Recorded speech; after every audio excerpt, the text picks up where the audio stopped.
রাখবেন। 3 নম্বরের ভালো চরিত্র হলো যতটুকু ক্ষতি আমার করেছে ততটুকু ক্ষতিপূরণ আদায় করে নেওয়া, এটা 3 নম্বরের ভালো চরিত্র। 2 নম্বরের ভালো চরিত্র হলো আমি বদলা নিব না, প্রতিশোধ নিব না, বরং আল্লাহ ক্ষমা করা পছন্দ করেন, আমিও আল্লাহর বান্দাকে ক্ষমা করে দিলাম। বলেন না সুবহানাল্লাহ। এটা হলো দ্বিতীয় স্তরের ভালো চরিত্র।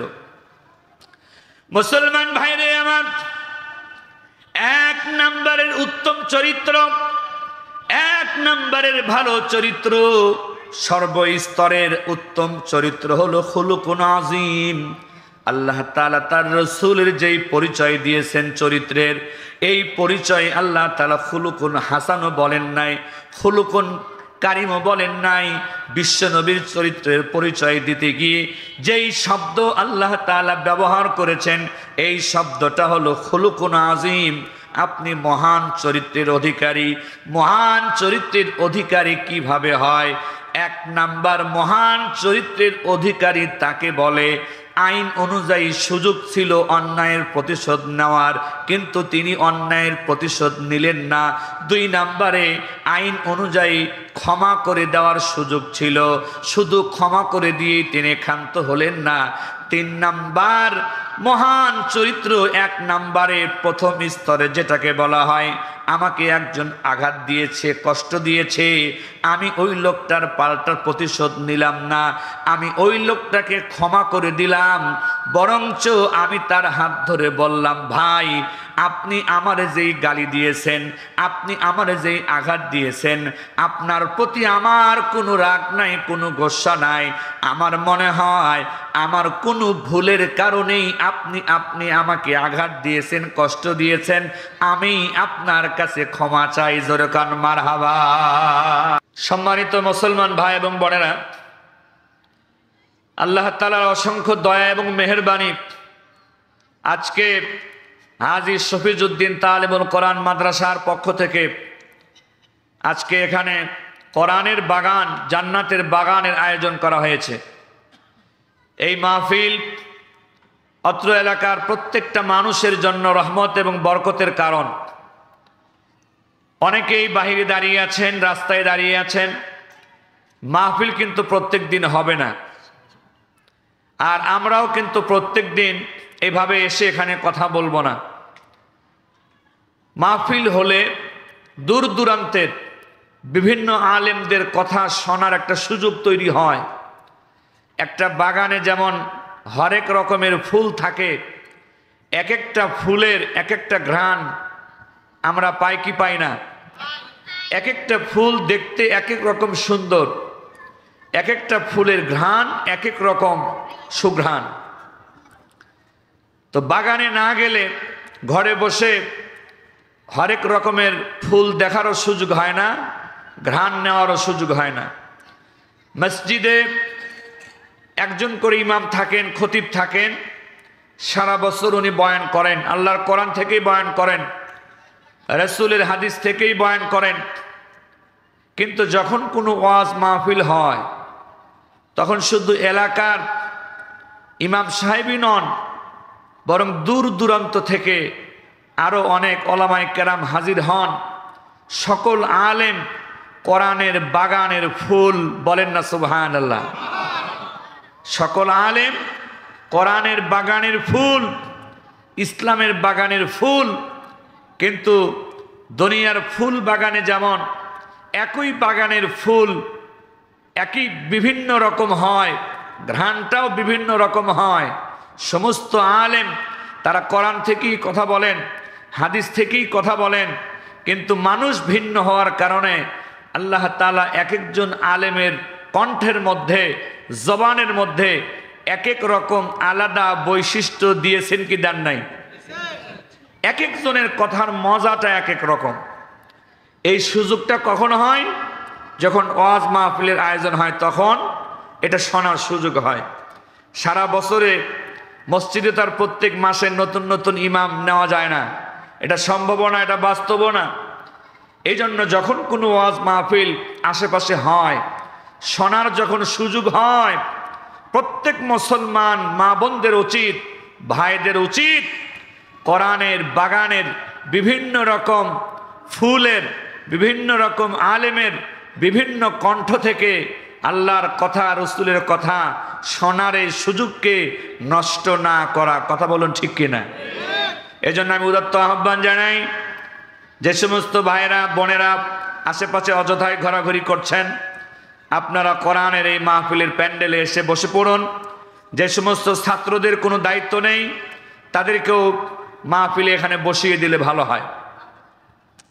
সম্মানিত মুসলমান ভাইয়েরা, আমি আপনাদের সামনে মানব জাতির মহা সংবিধান, এই দুনিয়ায় শান্তি এবং পরকালীন চিরস্থায়ী জীবনে জাহান্নাম থেকে মুক্তি পাওয়ার মূল মন্ত্র মহাগ্রন্থ আল কুরআনুল কারীমের সূরাতুল আহজাব থেকে 21 নম্বর আয়াতে কারিমা তেলাওয়াত করেছি এবং বিশ্বনবী জনাবে মুহাম্মদুর রাসূলুল্লাহ সাল্লাল্লাহু আলাইহি ওয়াসাল্লামের পবিত্র জবান থেকে বের হওয়া অসংখ্য অগণিত হাদিস থেকে একটি হাদিস আমি পাঠ করেছি। মহান মালিক যদি তৌফিক এনায়েত করেন, অত্র আয়াত এবং হাদিসকে সামনে রেখে আমার নির্ধারিত সময়ে নির্দিষ্ট আলোচ্য বিষয়ের উপরে আলোচনা রাখবো ইনশাআল্লাহ। সম্মানিত ভাইয়েরা, আমি যেখানে কথা বলার চেষ্টা করি বিষয়ভিত্তিক পয়েন্ট আকারে কথা বলার চেষ্টা আমি করি,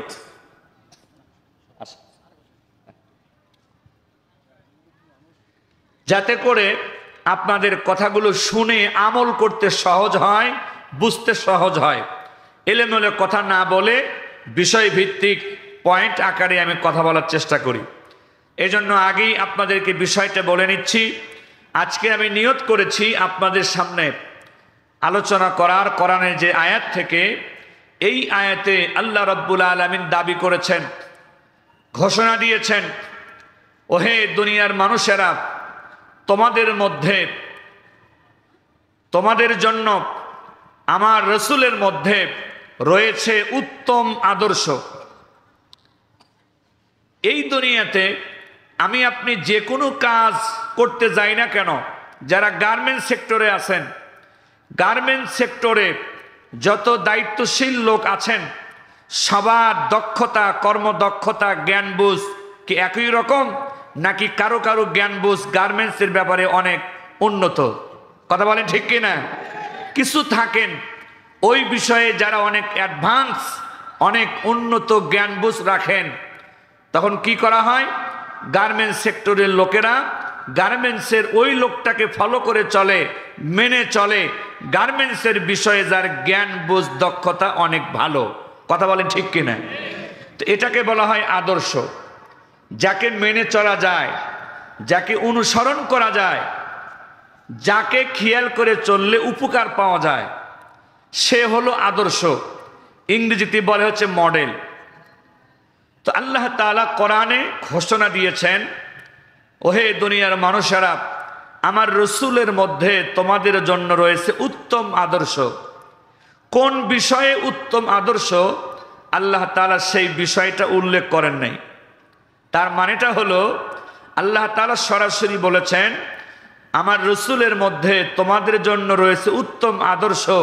কোনো বিষয় যেহেতু বলেন নাই, তার দ্বারা প্রমাণিত হয় আল্লাহর রসুলের মধ্যে আমাদের জন্য যেই আদর্শ রয়েছে, মানব জীবনে যত বিষয় আছে, যত কাজ আছে, যত কর্ম আছে, সব বিষয়েই আল্লাহ তাআলা তার রসুলকে আমাদের জন্য উত্তম আদর্শ বলেছেন। জোরকান্না মারহাবা।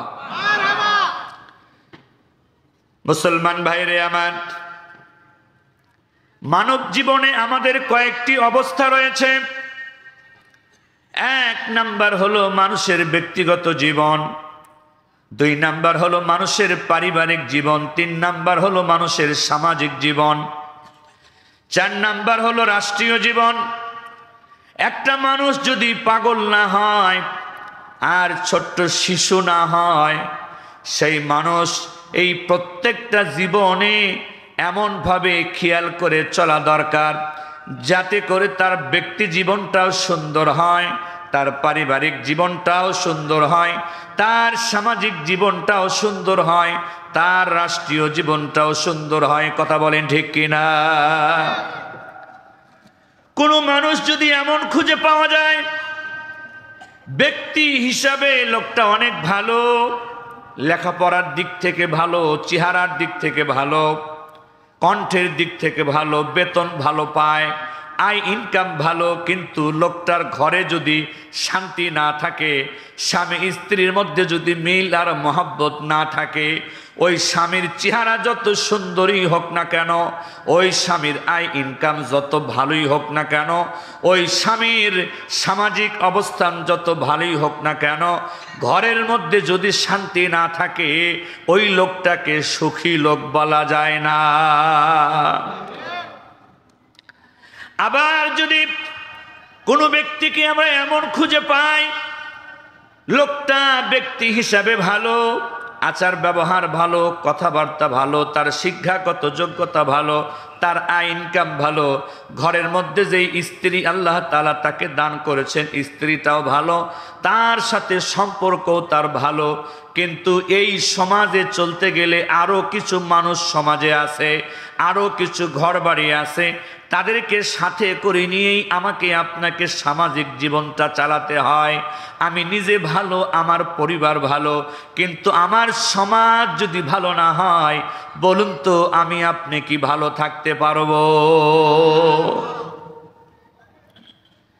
এরপরে সমাজটা বড় হতে হতে, একত্রিত হতে হতে, যেমন হিসাব ধরা হয়, কয়েকটি গ্রাম নিয়ে একটা ইউনিয়ন পরিষদ হয়, অথবা একটা ওয়ার্ড হয়, সিটির ভিতরে ওয়ার্ড হয়, গ্রামীণ এলাকায় কয়েকটা গ্রাম নিয়ে একটা ইউনিয়ন পরিষদ হয়, কয়েকটি ইউনিয়ন নিয়ে আবার একটা থানা গঠিত হয়, কয়েকটি থানা বা উপজেলা মিলে আবার একটা জেলা হয়ে যায়, কয়েকটি জেলা মিলে আবার বিভাগ হয়, কয়েকটি বিভাগ মিলে একটা দেশ হয়, আবার কিছু কিছু দেশে কয়েকটি প্রদেশ মিলে একটা দেশ হয়। কথা বলেন ঠিক কিনা?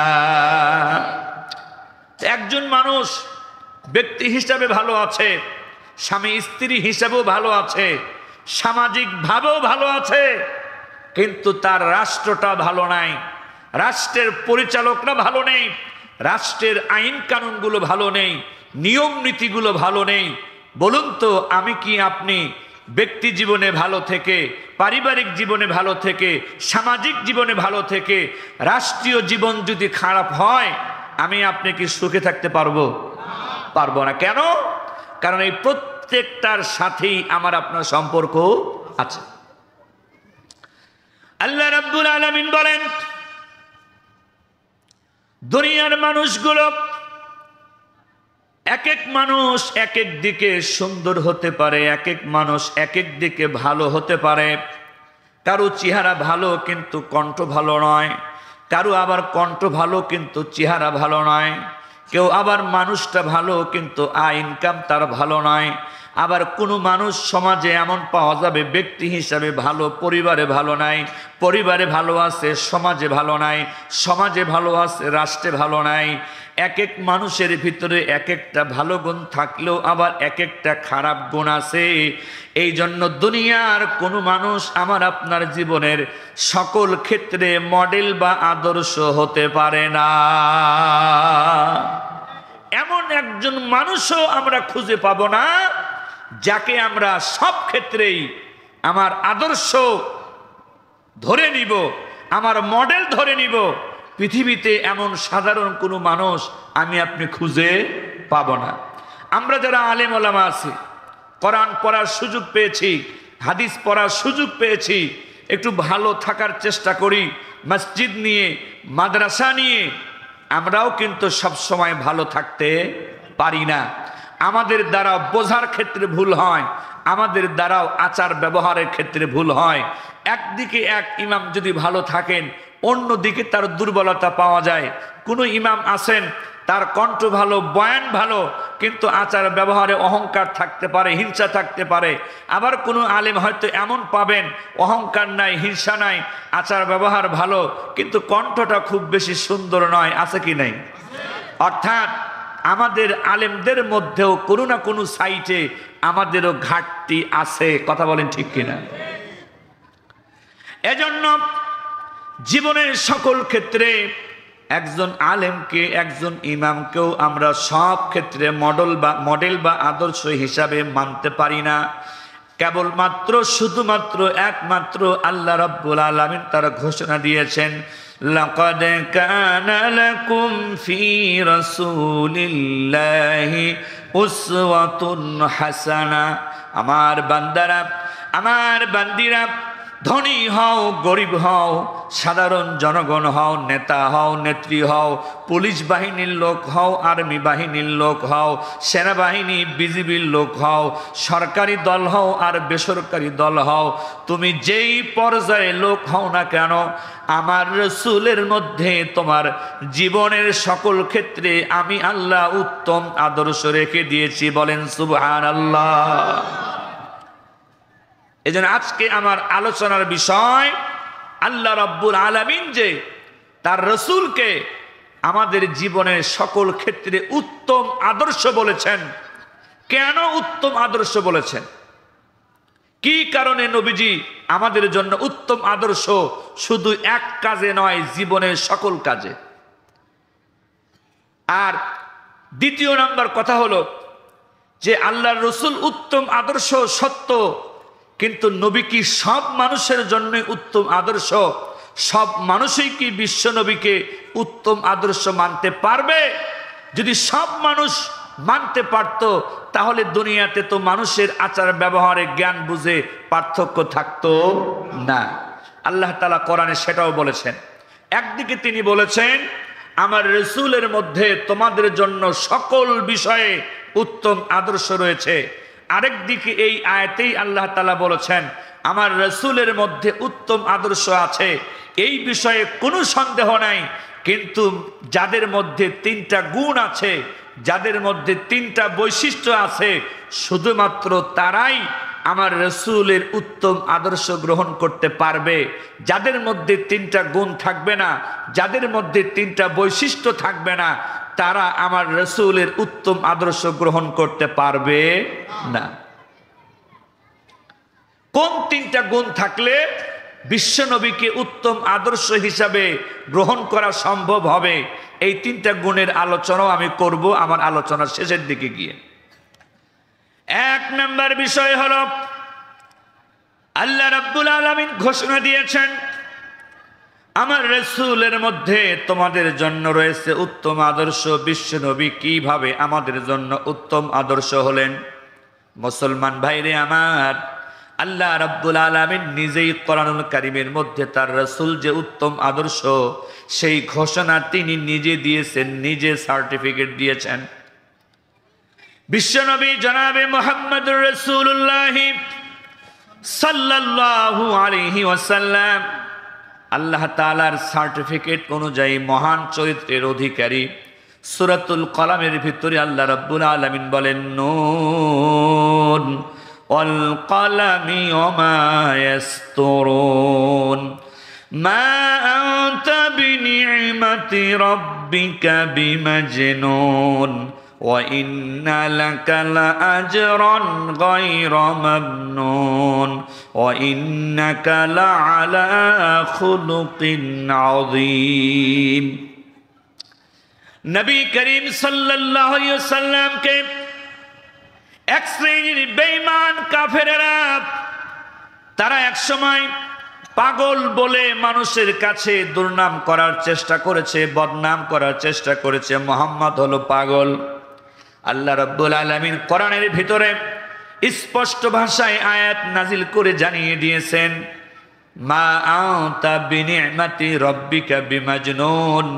হাবিব আমার, দোস্ত আমার, আমার অনুগ্রহে, আমার নিয়ামতে আপনি পাগল নন, আপনাকে পাগল বানানো হয় নাই। ওয়া ইন্না লাকা লাআজরান গায়রা মামনুন। আপনি তো পাগল হতেই পারেন না, বরং আপনার মধ্যে যেই আখলাক রয়েছে, যেই চরিত্র রয়েছে, আমি আল্লাহ আপনাকে এত বড় পুরস্কার দিব, যেই পুরস্কার গণনা করার মতো ক্ষমতা দুনিয়ার কারো নাই। বলেন না সুবহানাল্লাহ। ওয়া ইন্নাকা লাআলা খুলুকিন আযীম।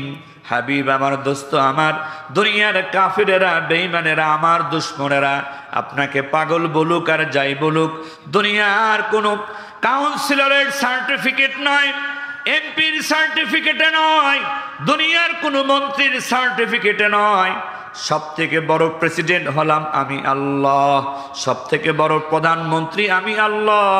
আমি আল্লাহ সার্টিফিকেট দিচ্ছি কোরআনের ভিতরে, কিয়ামত পর্যন্ত এই সার্টিফিকেট থাকবে, যার মধ্যে কোনো সন্দেহ নাই, কোনো অবিশ্বাস নাই, কোনো মিথ্যা নাই, কোনো লুকাচুরি নাই, কোনো ধোঁকাবাজি নাই, প্রতারণা নাই।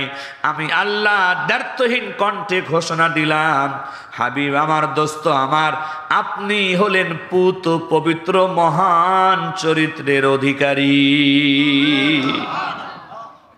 অনেক সময় রাষ্ট্রীয় কাজকর্ম করতে গিয়ে, বিশেষ করে চাকরি বাকরি করতে গিয়ে আমাদেরকে একটা চারিত্রিক সনদ নিতে হয়। সিটি কর্পোরেশন এলাকায় কাউন্সিলর মহোদয়ের কাছ থেকে চারিত্রিক সার্টিফিকেট নিতে হয়, ইউনিয়ন পরিষদ এলাকায় সার্টিফিকেট নিতে হয় ইউনিয়ন চেয়ারম্যানের কাছ থেকে। উনি চারিত্রিক সনদ দেন, আমার জানামতে এই লোকটা ভালো, সমাজ বিরোধী, রাষ্ট্র বিরোধী কোনো কাজে লিপ্ত নাই, আমি তার মঙ্গল কামনা করি, সার্টিফিকেট লিখে দেয়। যেই লোকটা আমাকে আপনাকে দুনিয়ার কাজে সার্টিফিকেট দেয়, খোঁজ করলে দেখা যাবে ওর নিজের চরিত্রেরই ঠিক নেই। ওই চরিত্রহীন, লম্পট, দুর্নীতিবাজ, মদখোর, গাঞ্জাখোর, লুচ্চা, ওই লোকটার কাছে আমাকে আপনাকে চারিত্রিক সনদ নিতে হয়। কথা বলেন ঠিক কিনা? হ্যাঁ, কিছু কিছু ভালো পাওয়া যায়, সংখ্যা খুব কম। কিছু কিছু জনপ্রতিনিধি ভালো পাওয়া যায়, কিন্তু সংখ্যা বেশি না কম? কম। এই জন্য দুনিয়ার এমপি মন্ত্রীর দেওয়া সার্টিফিকেটের মধ্যে ভেজাল থাকে, তার মধ্যে ধোঁকাবাজি থাকে, প্রতারণা থাকে।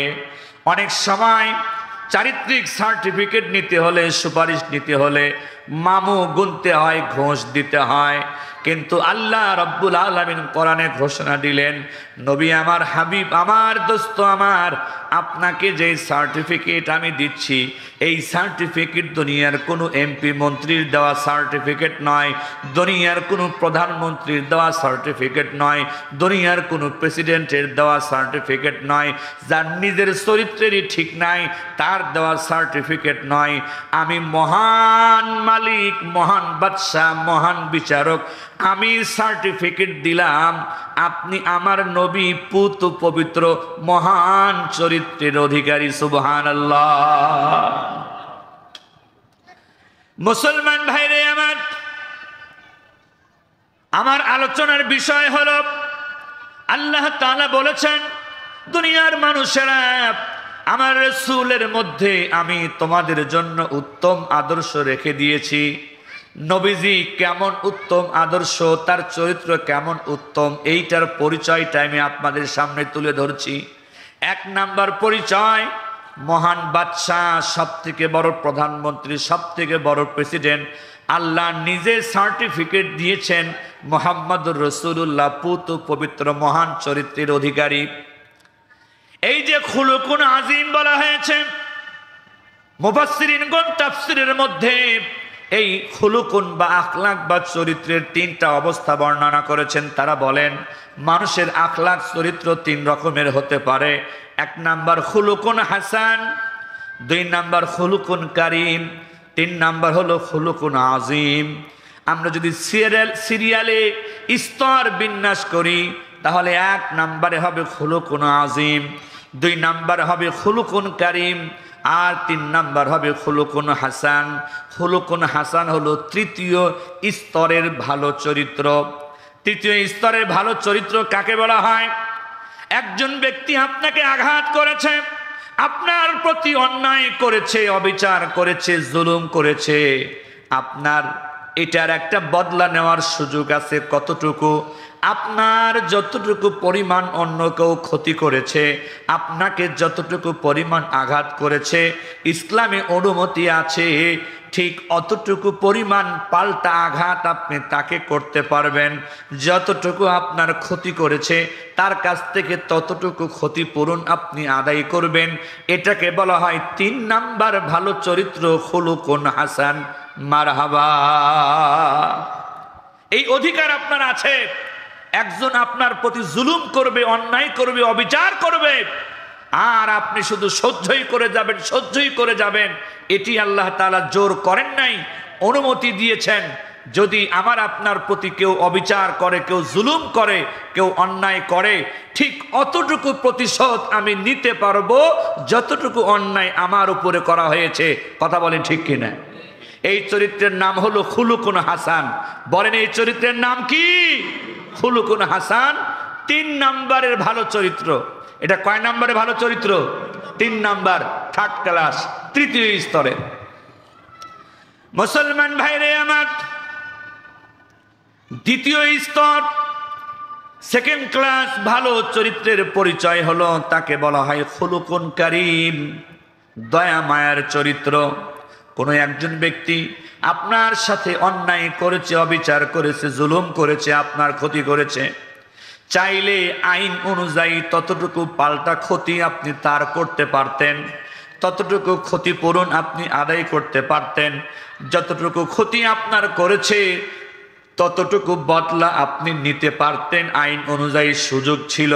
কিন্তু আপনি তার প্রতি পাল্টা প্রতিশোধ না নিয়ে, পাল্টা কোনো বদলা না নিয়ে, পাল্টা কোনো বিচার না করে আপনি ওই লোকটাকে ক্ষমা করে দিলেন, মাফ করে দিলেন, সংশোধন হওয়ার সুযোগ দিলেন। এইটা হলো ভালো চরিত্রের 2য় স্তর, খুলুকুন কারীম। বলেন মারহাবা। 2য় নাম্বারের ভালো চরিত্র হলো প্রতিশোধ না নিয়ে ক্ষমা করে দেওয়া। খুব মনে রাখবেন, 3 নাম্বারের ভালো চরিত্র হলো যতটুকু ক্ষতি আমার করেছে ততটুকু ক্ষতিপূরণ আদায় করে নেওয়া। এটা 3 নাম্বারের ভালো চরিত্র। 2 নাম্বারের ভালো চরিত্র হলো আমি বদলা নিব না, প্রতিশোধ নিব না, বরং আল্লাহ ক্ষমা করা পছন্দ করেন, আমিও আল্লাহর বান্দাকে ক্ষমা করে দিলাম। বলেন না সুবহানাল্লাহ। এটা হলো 2য় স্তরের ভালো চরিত্র। মুসলমান ভাইরে আমার, 1 নাম্বারের উত্তম চরিত্র, 1 নাম্বারের ভালো চরিত্র, সর্বস্তরের উত্তম চরিত্র হলো খুলুকুন আযীম। আল্লাহ তাআলা তার রাসূলের যেই পরিচয় দিয়েছেন চরিত্রের, এই পরিচয় আল্লাহ তাআলা খুলুকুন হাসানও বলেন নাই, খুলুকুন কারীমও বলেন নাই। বিশ্ব নবীর চরিত্রের পরিচয় দিতে গিয়ে যেই শব্দ আল্লাহ তাআলা ব্যবহার করেছেন, এই শব্দটা হলো খুলুকুন আযীম। আপনি মহান চরিত্রের অধিকারী। মহান চরিত্রের অধিকারী কিভাবে হয়? 1 নাম্বার, মহান চরিত্রের অধিকারী তাকে বলে আইন অনুযায়ী সুযোগ ছিল অন্যায়ের প্রতিশোধ নেওয়ার, কিন্তু তিনি অন্যায়ের প্রতিশোধ নিলেন না। 2 নাম্বারে, আইন অনুযায়ী ক্ষমা করে দেওয়ার সুযোগ ছিল, শুধু ক্ষমা করে দিয়েই তিনি ক্ষান্ত হলেন না। 3 নাম্বার মহান চরিত্র, 1 নাম্বারে 1ম স্তরে যেটাকে বলা হয় আমাকে একজন আঘাত দিয়েছে, কষ্ট দিয়েছে, আমি ওই লোকটার পাল্টা প্রতিশোধ নিলাম না, আমি ওই লোকটাকে ক্ষমা করে দিলাম, বরঞ্চ আমি তার হাত ধরে বললাম, ভাই আপনি আমারে যেই গালি দিয়েছেন, আপনি আমারে যেই আঘাত দিয়েছেন, আপনার প্রতি আমার কোনো রাগ নাই, কোনো গোসা নাই। আমার মনে হয় আমার কোনো ভুলের কারণেই আপনি আমাকে আঘাত দিয়েছেন, কষ্ট দিয়েছেন। আমি আপনার কাছে ক্ষমা চাই। জোরে কান মারহাবা।